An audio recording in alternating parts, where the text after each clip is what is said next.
Bismillahirrahmanirrahim. Hello everyone. I hope you all are doing well.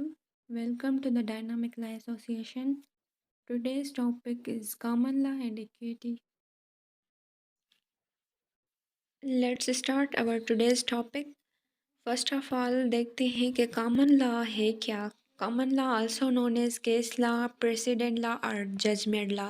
Common law को हम precedent law और judgment law कहते हैं और case law also.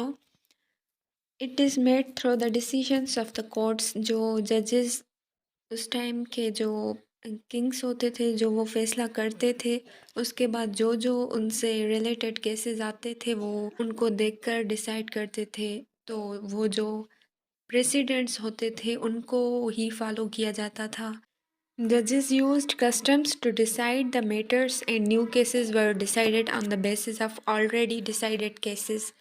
जजेस जो होते हैं वो कस्टम को, सोसाइटी के जो उस टाइम के कस्टम्स और नॉर्म्स होते थे उसको यूज़ करके जो भी केसेस वगैरह आते थे, जो भी मैटर्स होते थे उनके मुताबिक डिसाइड करते थे.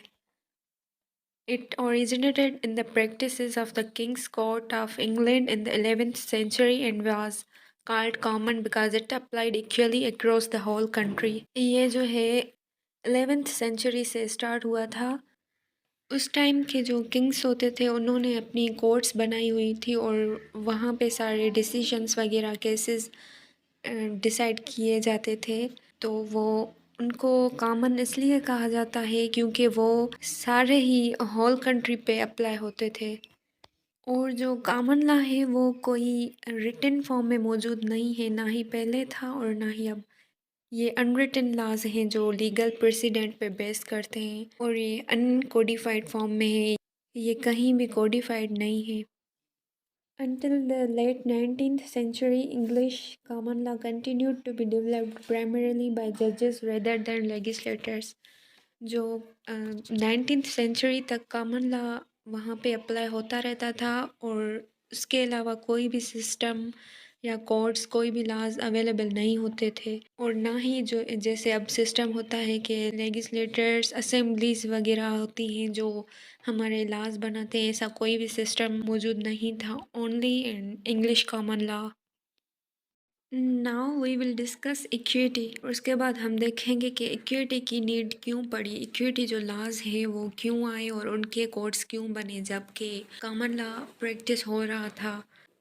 इक्विटी एक रोमन टर्म है. इक्विटास, इक्विटास से लिया हुआ वर्ड है. इक्विटी मीन्स लेवलिंग और इक्वलाइजेशन, बराबर करना. It was found during the 13th century in England that common law had become very rigid. जो कॉमन लॉ था वो बहुत ही रिजिड हो गया था और 13th सेंचुरी में इक्विटी लॉज स्टार्ट हो गए थे. Equity means fairness. Equity is based upon justice and it is rooted in the conscience of the जज.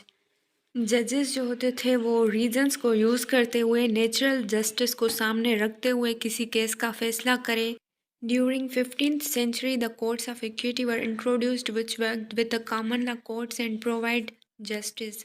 15th सेंचुरी से इक्विटी के कोर्ट्स बन गए थे और वो कॉमन लॉ के साथ साथ कॉमन लॉ सिस्टम भी चल रहा था और इक्विटी सिस्टम भी. तो वो लोगों को जस्टिस प्रोवाइड करने के लिए उनके कोर्ट्स बनाए गए थे.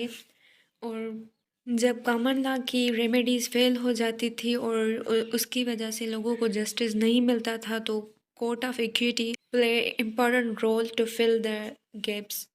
Equity court provided remedies for deficiencies in common law. Common law में जो भी डिफिशियंसीज, जो भी कमियां होती थी वो इक्विटी लॉ से फुलफिल हो जाती थी.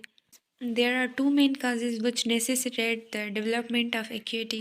Equity की development की ज़रूरत क्यों पड़ी, उसके दो बड़े reasons हैं.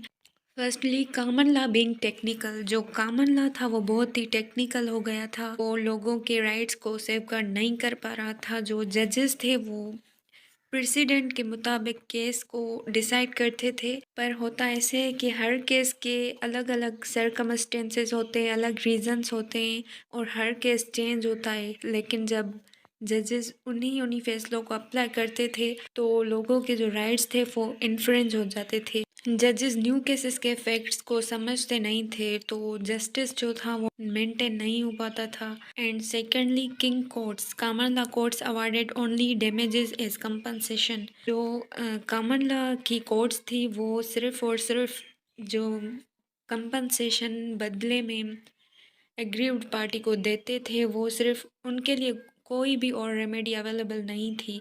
कॉमन लॉ के मुताबिक सिर्फ कंपनसेशन उनको दी जाती थी। तो जो एग्रीव्ड पार्टी थी उनके वो सोचते थे कि सिर्फ जो कंपनसेशन है वो उन उन लोगों के लिए सिर्फ वो काफ़ी नहीं है, उनके राइट्स इन्फ्रिंज हो जाते थे। तो जो डिप्राइव्ड पीपल थे उन्होंने किंग को अप्रोच किया। फर्स्टली जो इसका इक्विटी कोर्ट का जो स्टार्टिंग हुआ था ऐसे हुआ था, लोगों को कॉमन लॉ कोर्ट्स में जस्टिस नहीं मिल पाता था, उनके राइट्स इन्फ्रिंज हो जाते थे। तो उनमें से एक बंदा जो था वो उसने किंग को अप्रोच किया। तो उसने जो है lord chancellor, king of justice, and thereafter case was then transferred court of chancery. पहले उस टाइम के किंग के पास उसका केस गया और उसके बाद जो है वो उस किंग ने जो है ना कोर्ट ऑफ चांसरी उसने अपने जजेस वगैरह और फैसले करने के लिए जो है ना बाकायदा से एक कोर्ट का आगाज़ किया। उसको कोर्ट ऑफ चांसरी और कोर्ट ऑफ इक्विटी कहते थे, जो मैटर को फेयरनेस और नेचुरल जस्टिस को सामने रखते हुए डिसाइड करते थे instead of common law. Equity includes remedies of a specific performance, injunction, restoration of possession. Equity का जो सिस्टम स्टार्ट हुआ था, उनके जो कोर्ट्स थे उनमें बहुत सारी रेमेडीज़ लोगों को मिली थी, जैसे कि स्पेसिफिक परफॉर्मेंस, कॉन्ट्रैक्ट से और एग्रीमेंट्स जो जो भी होते थे लोगों के बीच में, अगर कोई पूरा नहीं करता था तो उसको वो कोर्ट परफॉर्म करवाती थी।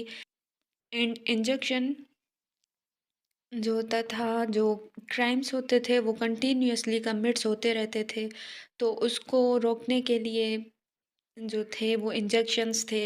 एंड रिस्टोरेशन ऑफ पोजीशन, अगर किसी को डिस्पोजेस किया गया है अपनी प्रॉपर्टी से, उसको रिस्टोर करवाती थी।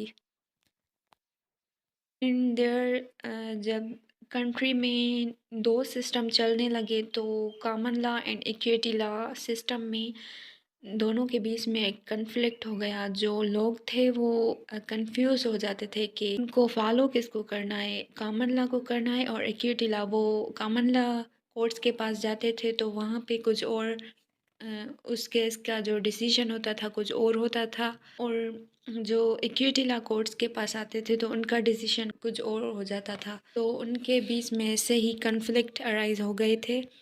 The two systems of common law and equity and their two courts operated separately, so this overlapping of two systems led to conflict between them.